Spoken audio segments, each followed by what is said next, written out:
আসসালামু আলাইকুম। সম্মানিত উপস্থিতি, যুগান্তর সমাজ উন্নয়ন সংস্থার পক্ষ থেকে আন্তরিক অভিনন্দন ও শুভেচ্ছা। সম্মানিত উপস্থিতি, আজকের আলোচকবৃন্দ ও উপস্থিতবৃন্দ, আপনাদেরকে ডাকা হয়েছে একটি কমিটি করার জন্য, সিপিও। আপনারা জানেন ইতিমধ্যে যুগান্তর সমাজ উন্নয়ন সংস্থা 2016 সাল থেকে প্রতিবন্ধী মানুষদের নিয়ে অনেক কাজ করেছেন। তার মধ্যে এখন নারী ও শিশুদের নিয়ে কাজ করতে চাই। আমরা ওদেরকে সহযোগিতা করব কমিটির মাধ্যমে। আমরা নিজেরা সচেতন হব, অন্যদেরকেও সচেতন করব।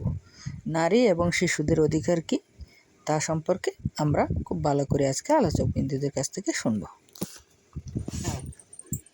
প্রিয় উপস্থিতি, আপনারা নিশ্চয়ই জানেন আমাদের এই গ্রামে প্রত্যন্ত অঞ্চলে পিছিয়ে থাকা নারীরা এবং শিশুরা, শিশু শ্রম, নারীর অধিকার, আমরা এগুলো থেকে বঞ্চিত হচ্ছি। শিশুদের শ্রম করাচ্ছে, নারী নির্যাতন, নিপীড়ন, নারী লাঞ্ছিত হচ্ছে। এগুলো থেকে আমরা উদ্ধার করার জন্য আমরা সমাজকর্মী হিসেবে কাজ করব। আমরা সমাজকর্মী হিসেবে কাজ করতে যাই, আমাদের কিছু তথ্যের প্রয়োজন। সেই তথ্য সহায়তা করবে, আইনি সহায়তা করবে যুগান্তর সমাজ উন্নয়ন সংস্থা।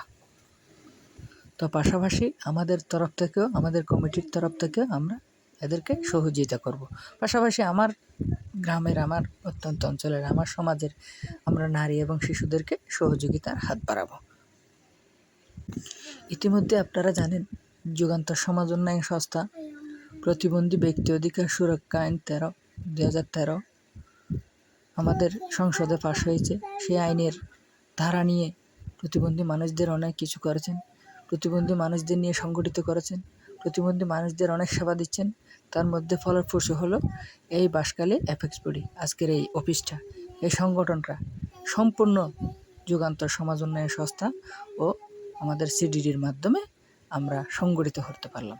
তা আশা করি আগামীতেও যদি আমরা এদের পাশে থাকি, এরা যদি আমাদের পাশে থাকে, আমার সমাজ, আমার গ্রাম, আমার জনগোষ্ঠী আমরা সুফল পাবো বলে আমরা আশা রাখি আর কি। ধন্যবাদ সবাইকে। আসসালামু আলাইকুম।